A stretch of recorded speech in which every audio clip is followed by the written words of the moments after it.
பீமனுடைய உத்தம குணத்தை பார்த்து தர்மபுத்திரன் அதனால ஜனம் விட்டாள். இப்படி பிராதாவான பீமனுக்கு இத்தனை அபிமானம் இருக்கேன்னு எதுக்கு ஏதோ கையை பிடிச்சிருக்காங்கிற போது அவனுடைய கோபம் தெரியுது. பிராதாவினிடத்துல எத்தனை பிரியம் இருக்கு.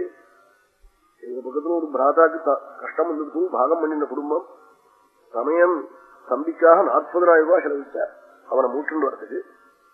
தம்பி சம்சாரங்கள்லாம் சொன்னா அந்த 40,000 ரூபாய் எங்களுக்கு கொடுத்துடுங்க அவன் போனா போட்டோம் இப்படி சொன்னார். இப்படி சொல்லுவாளான்னு தோணும் உங்களுக்கு. என்னமோ அர்த்தத்துல இருக்கிற வேகத்தை சொல்லிவிட்டார். அவன் குழந்தை இருக்கு போதும் இந்த 40,000 ரூபாய் கொண்டு போய் ஒன்னா அடிக்காதீங்களோ நீங்க செலவுச்சுன்னு கடைசியில பிரயோஜனம் எல்லாம் போயிட்டா என்ன பண்றதுன்னா என் உயிரை கொடுத்தாவது நான் மூட்டுனா வருவேன்னு 40,000 ரூபாய் செலவிச்சு ஹைகோர்ட்ல கேஸ் நடத்தி கடைசியில ஐசில் வந்துட்டார். அந்த தம்பி இருக்கிற மட்டும் தமையனை தெய்வமா நினைச்சது மட்டும் இல்ல, இப்ப தமையன் குடும்பத்தெல்லாம் தெய்வமா நினைச்சு அந்த குடும்பத்தை பாதுகாக்கிறார்.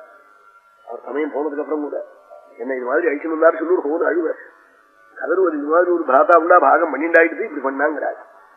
யாரு செய்வாள் அதான் செய்வாள். பீஷணன் சொன்ன அண்ணா என்ன வீட்டுல இருக்கக்கூடாது வெளியில போன்னு சொல்றேன் நான் போயிடுறேன்.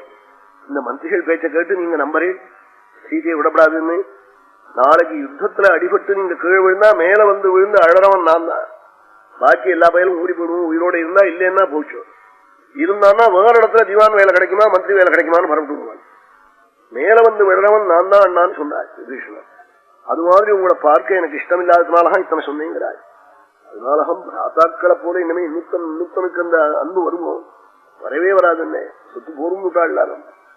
ஆனா எனக்கு பிராத்தாதான் பெருசு விட்டாரு சமயம் அப்படி சொல்லி ரட்சிச்சு விட்டாள். சீமனுடைய சரித்திரங்கள்லாம் கேட்கிற போதுதான் பிராத்திரி சௌஹார்தம் சரியாகணும். சுவாமி 4 பேர்களா என்னத்துக்கு அவசரிச்சால் ராமன் நாள் பிராமண சக்தி வைசிய சூத்ராள் இந்த 4 பேரும் ஒத்துமையா இருக்கிறத காட்டுறதுக்காக தான் இருக்காள்.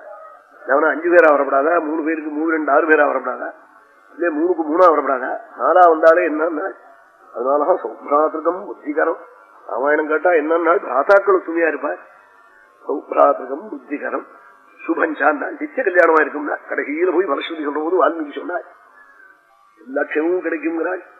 இப்படி பீமனுடைய சரித்திரத்தை கேட்டா அதுல இருந்து பிராதுர்பாவம் எப்படி இருக்கும். தர்மம் மனசுல போய் பதிய முடியா பாரதம் அதான் மேதியாசம் அக்கிரவா சித்தத்துல எல்லாம் தர்மம் வரும்.